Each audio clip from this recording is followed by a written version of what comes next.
Good morning, it's your old pal Andrew Whitehouse here, and I'm here to read part two, which is actually chapter one of my book, Andrew and the Magic Giveashitometer, Growing Up with ADHD.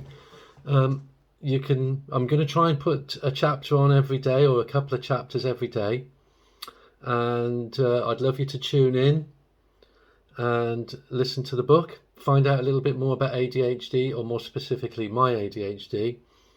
And if you really want the book, you can get it on Amazon for £8 as a Kindle ebook or as a paperback book. So have a little listen, see what you think.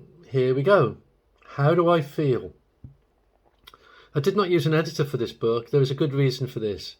I did not want the ADHD to be too diluted by an external person, particularly a neurotypical person. Genuinely, no offence to the neurotypical community, it's just that it needed that ADHD voice. In fact, I did send one chapter to a professional editor, proofreader, and who promptly edited out all of the ADHD-isms. For all of her professional knowledge and skill, she did not understand ADHD, but then who does? So that was pretty much game over. At one point, I considered using a ghostwriter and had the brainwave of using one of the ADHD sisterhood to write the book for me. Dutifully, I went through the motions discussing the book with this person, but it really didn't work out for us both. She wanted a large amount of money up front, which I did not have, and was definitely a little bit shady. So that left only one option. The voice of ADHD needed to be little old me. So this is how I did it. Before this book got to you, I asked many of my friends to read it through for me. They all said lovely positive things about it. The most common response was somewhere in the region of, I would read a few pages before going out for my coffee, but couldn't put the book down and missed my coffee. This turned out to be not such a good thing.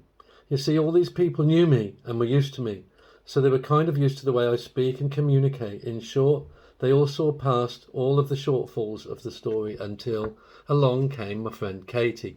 Katie got back to me and said, I wish you'd included more about your feelings and reactions. What did she mean by this?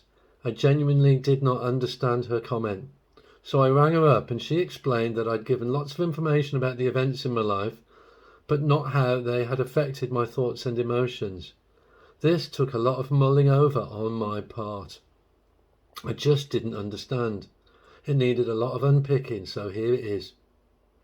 I feel nothing. Well, not quite nothing. I have emotions and feel love, guilt, sadness, grief, joy, all the same feelings as everybody else, but it is different for me. I react differently. I live in the moment. So when something goes wrong in my life, I don't dwell on what has happened. I immediately look for solutions. Yes, the sadness or whatever is there, but I need to know what the next action is. How am I going to solve this situation? What happens next? How this can be fixed?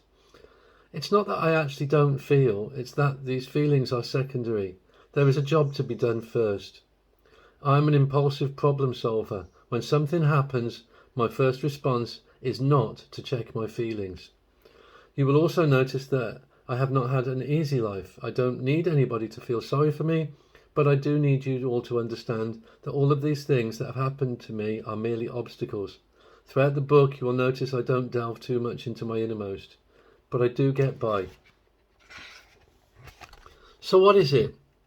I asked one dear friend to read an early draft, and she described my writing style as chaotic. There's that word again. I suggested that I should change it, and she suggested that I didn't. It matches the subject. Goodness only knows what I will do when I want to write about something different. So like I said, please get immersed in my chaotic world and enjoy the trip. I do not have ADHD. I am ADHD. ADHD runs through every breath, every vein, every pore, every neuron, every synapse.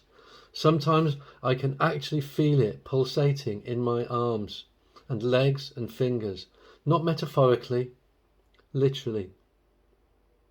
ADHD is what I am. I love my ADHD. I would not be Andrew without it. It makes me different to most other people. It makes me able to do things that other people cannot. Having ADHD is not something I have always valued, at least not until I received my formal diagnosis and the accompanying understanding. Conversely, having ADHD also stops me from being able to do lots of other things. Fortunately, the latter are usually the things that I do not care to be able to do. ADHD to me is not a disorder, it's a difference, a diversity.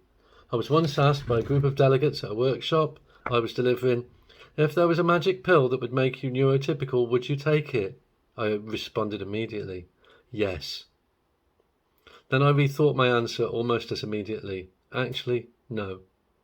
You see, I'm often torn between all of those unhappy memories of being treated like a misfit and, to be truthful, actually being a misfit, and the reality of having this amazing brain which is unique to me. After years of struggling with my identity and diversity, I now feel that I no longer want to be like everybody else. I am comfortable in my own skin, my own body, and of course my own brain. Sometimes people tell me that I dress eccentrically. I've never understood that one. Strange. I only shop in the same shops as everybody else. Well, that's just the way it rolls with ADHD. This sort of thing used to bother me. Not anymore. I don't care if I look different, wear different clothes, or enjoy different films or music or to other people. I recently heard the word esoteric for the first time. What a great word. If you don't know, look it up. It's an ADHD word. ADHD loves a challenge. We struggle with the banal and excel in the extraordinary.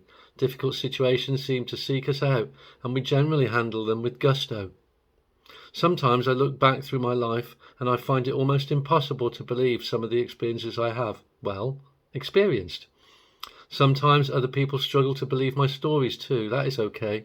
I understand that. They are mostly preposterous, and the most preposterous aspect of these stories, they are true. So what is it? Well, in theory it's pretty simple, but as you go through this book you will start to realise that it isn't as simple as it appears on paper. ADHD stands for Attention Deficit Hyperactive, or sometimes Hyperactivity, Disorder. Already this is wrong. Why? I'm glad you've asked me that. Here goes. Let's start from the beginning, shall we? Thanks for listening. See you tomorrow, friends.